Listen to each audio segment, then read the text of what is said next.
നിവൃത്തികേട് കൊണ്ടാണ് അമേരിക്കൻ താവളങ്ങൾ അവിടെ അനുവദിക്കുന്നത്. ഇസ്രയേൽ ഒരു പ്രതിബന്ധമല്ല GCC രാജ്യങ്ങളെ സംബന്ധിച്ചിടത്തോളം. ഇറാന്റെ ഒരു രീതികൾ വ്യത്യസ്തമാണ്. അത് ആത്യന്തികമായി ഗൾഫ് മേഖലയുമായി ചേർന്ന് നിൽക്കില്ല.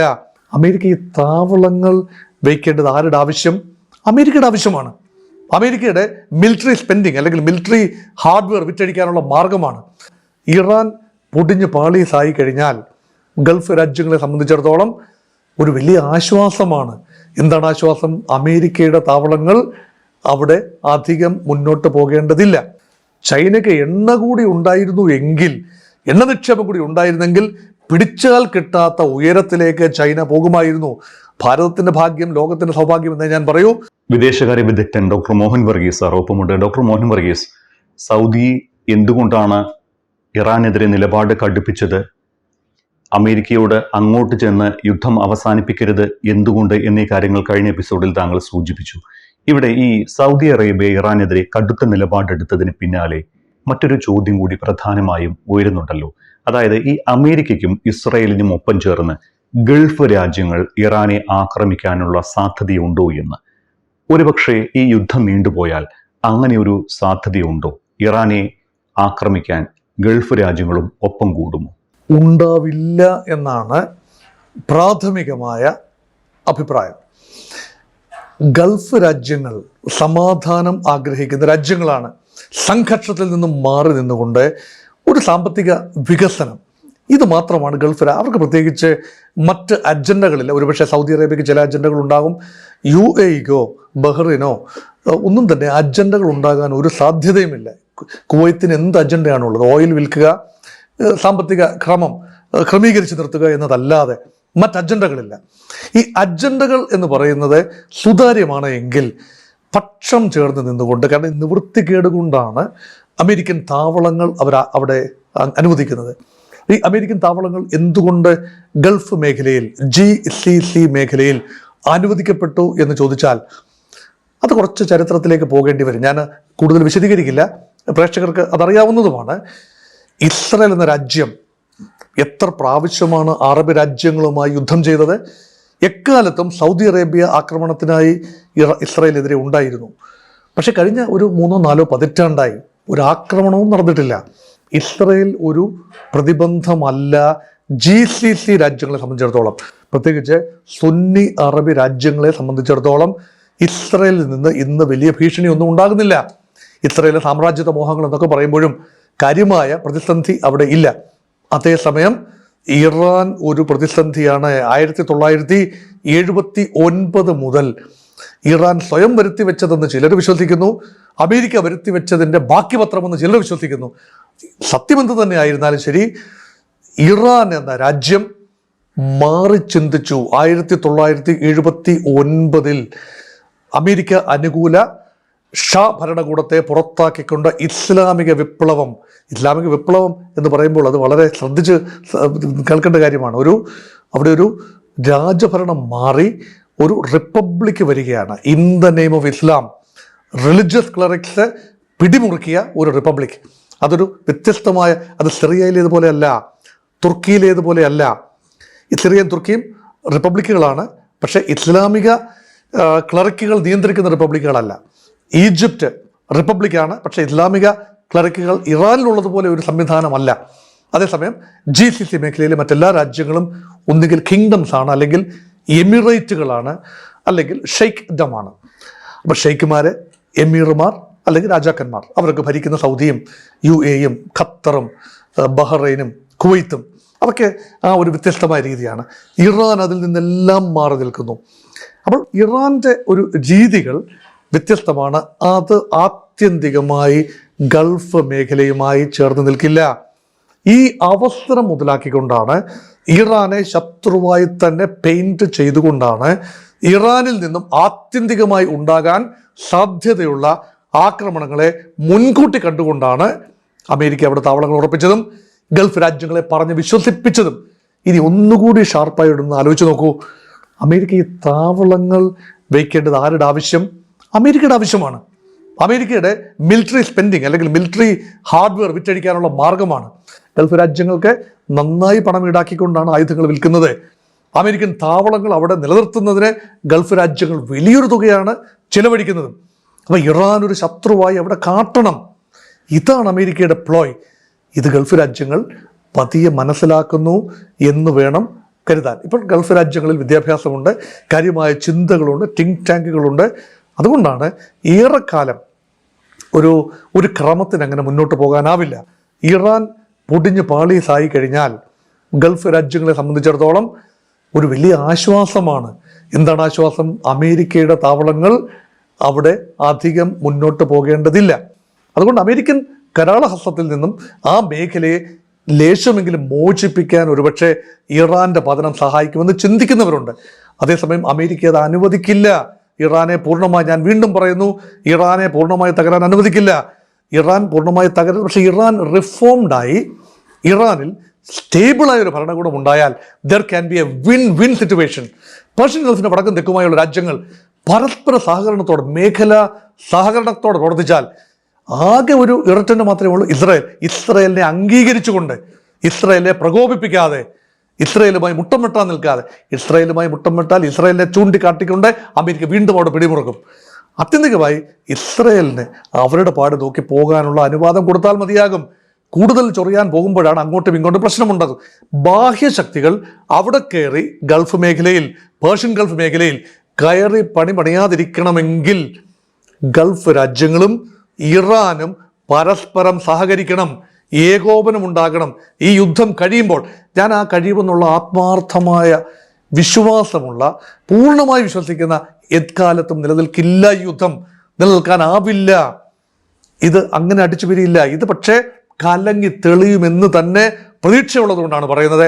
ആത്യന്തികമായ മേഖലയിൽ സമാധാനമുണ്ടായാൽ അമേരിക്കയ്ക്ക് അധിക കാലം അവിടെ ഒരു സുരക്ഷാ സാന്നിധ്യമുണ്ടാകും, പക്ഷെ നീരാളിപ്പിടുത്തം ഉണ്ടാവില്ല. ഗൾഫ് എണ്ണയുടെ മേൽ ഉള്ള പൂർണ്ണ നിയന്ത്രണം ഉണ്ടാകില്ല. എണ്ണയ്ക്ക് ശേഷവും ലോകമുണ്ടാകണം. ഇന്ത്യയുമായി നല്ലപോലെ എണ്ണ ഉത്പാദനം ഉണ്ടാവട്ടെ. ഇറാനിൽ എന്തുമാത്രം എണ്ണയാണ്! അത്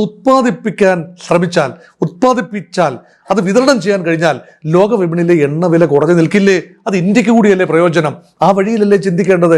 സംഘർഷം ഘനീഭവിച്ച് നിൽക്കുമ്പോൾ ഉപരോധം, ഇറാനെതിരെ അമേരിക്ക ഉപരോധം ഏർപ്പെടുത്തിയാൽ സംഭവിക്കുന്നത് എന്താണ്? എണ്ണയുടെ സപ്ലൈ കുറയുന്നു. ഇപ്പൊ യുദ്ധം കാരണം സംഭവിച്ചത് എന്താണ്? ആരാണ് കുറ്റമെന്നുള്ളത് ഞാൻ പറയുന്നില്ല. അമേരിക്കയാണോ ഇസ്രായേലാണോ ഇറാനാണോ അതിൻ്റെ പഴി എന്നത് ആരെയും പഴിക്കേണ്ട സമയമല്ല. എണ്ണ വില തീ പിടിച്ചില്ലേ? അത് കുറച്ചു കൊണ്ടുവരാൻ അമേരിക്ക ശ്രമിക്കുന്നു എന്ന് പറയുമ്പോൾ അങ്ങനല്ല ശ്രമിക്കേണ്ടത്. അമേരിക്ക അല്ല ശ്രമിക്കേണ്ടത്. സംഘർഷം തന്നെ ലഘൂകരിച്ചുകൊണ്ട് പരമാവധി എണ്ണ ഉത്പാദനവും വിതരണവും നടക്കട്ടെ. അങ്ങനെയെങ്കിൽ ഇന്ത്യ ഉൾപ്പെടെയുള്ള രാജ്യങ്ങൾക്ക് മെച്ചപ്പെട്ട അന്തരീക്ഷം ഉണ്ടാകുന്നതുകൊണ്ട് ട്രാൻസ് ഗൾഫ് അല്ലെങ്കിൽ ട്രാൻസ് പേർഷ്യൻ ഗൾഫ് ബന്ധങ്ങൾ സുദൃഢമാകട്ടെ എന്ന ഒരു ചിന്തയാണ് എൻ്റെ മനസ്സിലൂടെ പോകുന്നത്.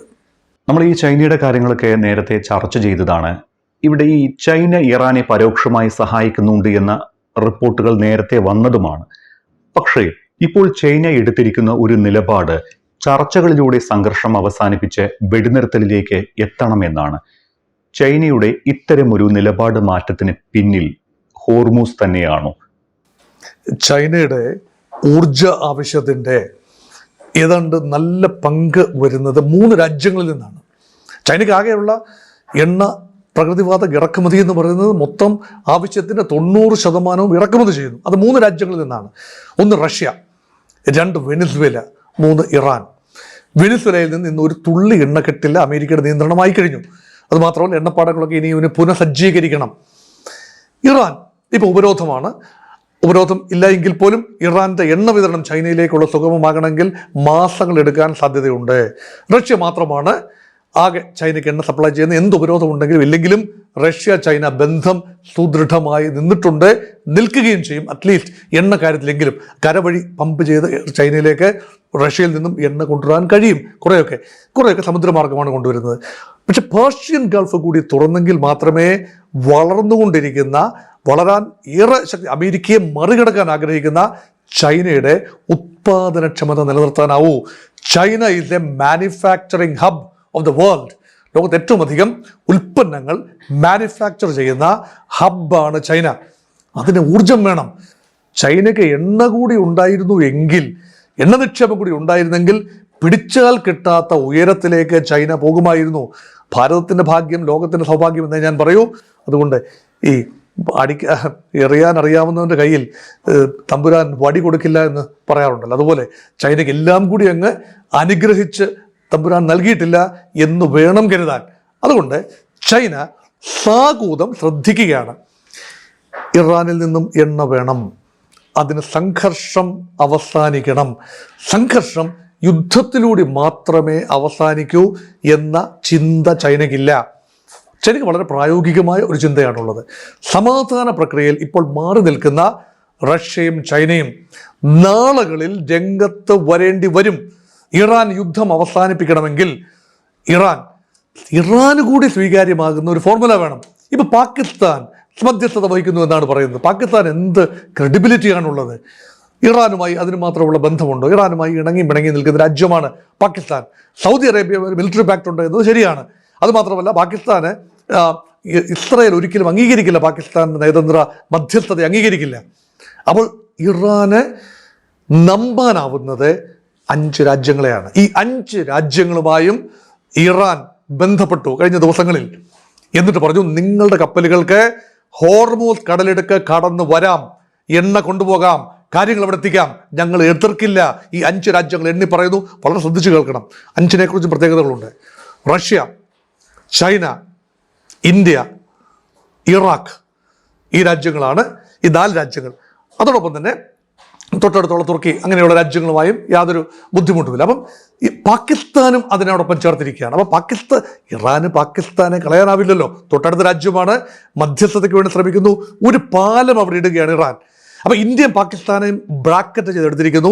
ചൈനയും റഷ്യയും എക്കാലത്തും ഫിക്സ്ഡ് ഡെപ്പോസിറ്റായി എടുത്തിരിക്കുന്നു. അതോടൊപ്പം തന്നെ ശക്തമായ ഷിയ സാന്നിധ്യമുള്ള രാജ്യമാണ് ഇറാഖ്. ഇറാൻ തൊട്ട് പടിഞ്ഞാറ് വശത്തുള്ള രാജ്യമാണ്. അപ്പോൾ ഈ രീതിശാസ്ത്രം നോക്കൂ, എന്തിൻ്റെ അടിസ്ഥാനത്തിലാണ്? ഇറാഖിന് തൊട്ട് പടിഞ്ഞാറുള്ള ഇറാൻ്റെ തൊട്ട് കിഴക്കുള്ള പാകിസ്ഥാൻ, ഇറാൻ്റെ വടക്ക് മാറിയൊക്കെ കിടക്കുന്ന റഷ്യയും ചൈനയും, ഈ രാജ്യങ്ങൾ നാളുകളിൽ സമാധാന പ്രക്രിയയിൽ in one way or the other വലിയ റോൾ വഹിക്കും എന്ന ഒരു പ്രതീക്ഷയാണ് ഇറാനുള്ളത്. അല്ലാതെ അമേരിക്ക നിശ്ചയിക്കുന്ന ക്രമമനുസരിച്ച് സ്റ്റീവ് വിറ്റ്കോഫിനെയും ജാരഡ് കുഷ്ണറെയും വിട്ടുകൊണ്ട് അങ്ങ് ചർച്ച ചെയ്യാനാണെങ്കിൽ മുൻപും ചർച്ച കണ്ടതാണല്ലോ. ആ ചർച്ച ഏകപക്ഷീയമായിരുന്നു. ചർച്ചയ്ക്ക് ശേഷം ഏകപക്ഷീയമായിട്ടാണ് അമേരിക്ക ആക്രമണം നടത്തിയത്. അതുകൊണ്ട് Iran may not be willing to talk to Jared Kushner and Steve Witkoff എന്നതിൻ്റെ സൂചനകളാണ് പുറത്തു വരുന്നത്. അത് മാത്രമല്ല, അബ്ബാസ് അറാഖ്ചിയും ഒരുപക്ഷെ ഇറാൻ ഇനി ചർച്ചയ്ക്ക് വേണ്ടി അയക്കില്ല. ഇതൊക്കെ പരീക്ഷിച്ച് ഒരുപക്ഷെ പരാജയപ്പെട്ട ഘടകങ്ങളാണ്. അബ്ബാസ് അറാഖ്ചി ഇപ്പോഴും നിലനിൽക്കുന്നു. അമേരിക്ക പറഞ്ഞിരിക്കുന്നത് തങ്ങൾ അബ്ബാസ് അറാഖ്ചിയെ ആക്രമിക്കില്ല, വിദേശകാര്യമന്ത്രി ആക്രമിക്കില്ല, പെസഷ്കിയാനെ ആക്രമിക്കില്ല എന്നൊക്കെ അമേരിക്ക പറഞ്ഞിരിക്കുകയാണ്. ആയത്തുള്ളയുടെ കാര്യം പറയുന്നില്ല, അതായത് മുജ്തബയുടെ കാര്യം പറയുന്നില്ല, അത് പറയുന്നു. അപ്പം ഇറാൻ ഇപ്പോൾ പ്രതീക്ഷിക്കുന്നത് എന്താണ്? ചൈനയും റഷ്യയും രംഗത്ത് വരും. അവരെ കൂടെ കോൺഫിഡൻസിലെടുക്കാതെ സമഗ്രമായൊരു ഡീൽ എന്ന രീതിയിലല്ലാതെ ഇറാൻ അമേരിക്ക അല്ലെങ്കിൽ ഇസ്രായേൽ ഇറാൻ സ്റ്റാൻഡ് ഓഫ് അവസാനിക്കില്ല എന്നതിൻ്റെ സൂചനയാണ് ഇങ്ങനെ മാറി ചിന്തിക്കുന്നത്. സമാന്തരമായി ഇന്ത്യ ഉൾപ്പെടെ രാജ്യങ്ങൾ, നിങ്ങൾ വരൂ, കപ്പലിൽ എണ്ണ കൊണ്ടുപോകൂ. ഇന്ത്യയുടെ 20 കപ്പലുകളാണ് ഗൾഫ് രാജ്യങ്ങളിലുള്ളത്. ഇപ്പോൾ ഈ ഓയിൽ ടാങ്കറുകൾ ഉൾപ്പെടെ ഇപ്പോൾ പേർഷ്യൻ ഗൾഫിൽ കെട്ടിക്കിടക്കുന്നത്. സുഗമമായി കൊണ്ടുപോകാൻ സാധിക്കും. ഇറാൻ പറഞ്ഞ് കൊണ്ടുപോയിക്കോളൂ. ഇന്ത്യ അതുകൊണ്ട് നിർണായക തീരുമാനമെടുത്തു. ഇറാനുമായി നിരവധി റൗണ്ടിൽ സംസാരിച്ചു. അതിനുശേഷം 5 യുദ്ധക്കപ്പലുകൾ അകമ്പടിക്ക് വേണ്ടി അയക്കുകയാണ്. ഇന്ത്യയുടെ കപ്പലുകളെ അവിടെ നിന്നും സുഗമമായി തിരിച്ചു കൊണ്ടുവരാൻ ഇറാന്റെ അനുമതിയോടെ, അംഗീകാരത്തോടെ, മൗനസമ്മതത്തോടെ കൊണ്ടുവരാൻ. അതുകൊണ്ട് ഇറാൻ കൺഫ്യൂസ് ചെയ്യാൻ ശ്രമിക്കുന്നുണ്ട് അമേരിക്കൻ ക്യാമ്പിനെ. അമേരിക്കയ്ക്ക് സ്വാഗതമില്ല, യൂറോപ്യൻ രാജ്യങ്ങൾക്ക് സ്വാഗതമില്ല, പറയുന്നില്ല. പ്രത്യേകിച്ച് അമേരിക്കയും ഇസ്രായേലും കാര്യം മാത്രമേ പറയുന്നുള്ളൂ. പക്ഷേ യൂറോപ്യൻ രാജ്യങ്ങളുടെ കാര്യം എടുത്തു പറയുന്നില്ല. പക്ഷേ അവർ സങ്കോചത്തിലാണ്.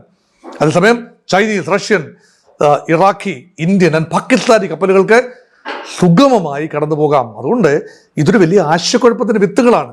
കാരണം ഇറാനോടൊപ്പം ചേർന്ന് നിൽക്കാൻ തയ്യാറാവുന്ന, ഇറാനെ മനസ്സിലാക്കാൻ തയ്യാറാവുന്ന, ഇറാനോട് ഏതെങ്കിലും രീതിയിൽ ഐക്യദാർഢ്യം പ്രഖ്യാപിക്കാൻ കഴിയുന്ന, മീനിങ് ഫുള്ളായ മധ്യസ്ഥതയ്ക്ക് കളമൊരുക്കാൻ കഴിയുന്ന രാജ്യങ്ങൾക്ക് നേരെ തങ്ങൾ ഒരു നീക്കവും നടത്തില്ല എന്നതിന് സൂചനയാണ്. ഇത് അവസാനം ചൈന ഒരു നെഗോഷിയേറ്ററുടെ റോളിലേക്ക് വന്നാൽ അമേരിക്കയുടെ മുഖം കൂടുതൽ വികൃതമാവും. ഒന്ന് ആലോചിച്ച് നോക്കൂ, അമേരിക്കൻ ചൈനയും തമ്മിലാണ് ഇപ്പോൾ ശാക്തിക സമവാക്യങ്ങളിൽ പോരാട്ടം. ലോക വ്യവസ്ഥയുടെ മേധാവിത്വത്തിന് വേണ്ടി അമേരിക്ക ഒരു വശത്ത് നിൽക്കുന്ന ഒരു യുദ്ധത്തിന് മധ്യസ്ഥത വഹിക്കാൻ ചൈന വന്നാൽ അതിൻ്റെ അർത്ഥം അമേരിക്കൻ സ്കീം ഓഫ് തിങ്സ് പാളിയെന്ന് തന്നെയല്ലേ? ചൈന മധ്യസ്ഥതയൊന്നും വഹിക്കില്ലായിരിക്കാം, പക്ഷെ മധ്യസ്ഥ ശ്രമങ്ങൾക്ക് വഴി ഒരുക്കണം. സമാധാനമാണ് എന്ന് പറഞ്ഞ സമാധാനം, ഇനി നിരന്തരം സമാധാനം ഭഞ്ചിക്കാൻ തയ്യാറാവുകയാണെങ്കിൽ, അമേരിക്ക തയ്യാറായാൽ തങ്ങൾക്ക് ചിലത് ചെയ്യേണ്ടി വരും എന്ന് ചൈന ഒരു പ്രസ്താവന കൂടെ നടത്തിയാൽ അതിനർത്ഥം ലോകമഹായുദ്ധത്തിൻ്റെ ശംഖൊലി മുഴങ്ങുന്നു എന്ന് തന്നെയാണ്. ഇതൊന്നും അമേരിക്കയിലെ ജനം ആഗ്രഹിക്കില്ല, ഗൾഫ് ജനത ആഗ്രഹിക്കില്ല. വളയ്ക്കുകയേ ചെയ്യാവൂ. ഒരു കാരണവശാലും ഈ ക്രമം, ലോകക്രമം ഒടിച്ച് നാനാവിധമാക്കരുത്. റൂൾ ബേസ്ഡ് വേൾഡ് ഓർഡർ തിരിച്ചു വരണമെന്ന് മുറവിളി കൂട്ടിക്കൊണ്ട് രാജ്യങ്ങൾ, അമേരിക്കൻ ജനത മുന്നിൽ നിൽക്കും. ട്രംപിൻ്റെ പദ്ധതിയൊന്നും ആ രീതിയിൽ മുന്നോട്ട് പോകില്ല. അവിടെയാണ് ചൈനയുടെ വാക്കുകൾ ലോകം സാഗൂതം കേൾക്കുന്നത്. പുട്ടിൻ ഒരുപക്ഷെ ചില ഭ്രാന്തുകൾ കാണിച്ചിരിക്കാം, പക്ഷെ ഇവിടെ പുട്ടിന് ഊറിച്ചിരിക്കുന്നുണ്ടാകാം. തങ്ങൾ ഇനിയൊന്ന് വിചാരിക്കും, ഒരുപക്ഷെ തങ്ങളുടെ യുദ്ധം തീർക്കാൻ അമേരിക്ക മധ്യസ്ഥത വഹിക്കുമെന്ന് പറഞ്ഞു. എന്നിട്ട് എന്തായി? തങ്ങളിപ്പോൾ യുദ്ധത്തിൽ തന്നെയാണ്. അമേരിക്കയുടെ വാക്കൊന്നും തങ്ങൾ കേട്ടില്ല. ഇനിയിപ്പോൾ അമേരിക്ക തങ്ങളുടെ വാക്ക് കേട്ട് ഇറാൻ യുദ്ധത്തിൽ നിന്നും തലയൂരണം എന്ന നിലയിലാവുകയാണെങ്കിൽ നല്ലതെന്ന് പുട്ടിനും വിചാരിക്കും. അതുകൊണ്ട് ആ രീതിയിലൊക്കെ കാര്യങ്ങൾ നീങ്ങാൻ പോവുകയാണെങ്കിൽ അമേരിക്കയ്ക്ക് കടിച്ചതുമില്ല പിടിച്ചതുമില്ല എന്ന മട്ടിലാവും. അതുകൊണ്ടാണ് ബുദ്ധിപൂർവ്വം പിന്മാറ്റത്തെക്കുറിച്ച് അമേരിക്ക ഘട്ടം ഘട്ടമായിട്ടാണെങ്കിലും ഒരു സമാധാനത്തെക്കുറിച്ചും പിന്മാറ്റത്തെക്കുറിച്ചും ഒക്കെ ആലോചിക്കുന്നത്. ഇപ്പോൾ മഴ പെയ്ത് തോർന്നു കഴിയുന്നതേ ഉള്ളൂ. അപ്പം മരം ഇങ്ങനെ പെയ്തുകൊണ്ടിരിക്കുന്നു, പെട്ടെന്ന് നിർത്താനാവില്ലല്ലോ. അതുകൊണ്ടായിരിക്കും ആരോപണ പ്രത്യാരോപണങ്ങളും അതുകൊണ്ട് ചർച്ചാ തീരുമാനങ്ങളും എല്ലാം. അതുകൊണ്ട് ചൈനയുടെ മധ്യസ്ഥതയൊന്നും വഹിക്കാൻ ഒരിക്കലും അമേരിക്ക തയ്യാറാവില്ല, ആ രീതിയിൽ പോകാനും തയ്യാറാവില്ല. പക്ഷെ ചൈന കൂടി വിചാരിച്ചെങ്കിൽ മാത്രമേ പരിഹാരമാവൂ എന്ന നിലയിലേക്ക് പോകുന്നത് അമേരിക്കയ്ക്ക് മുഖം നഷ്ടപ്പെടുന്നതിന് തുല്യമായിരിക്കും.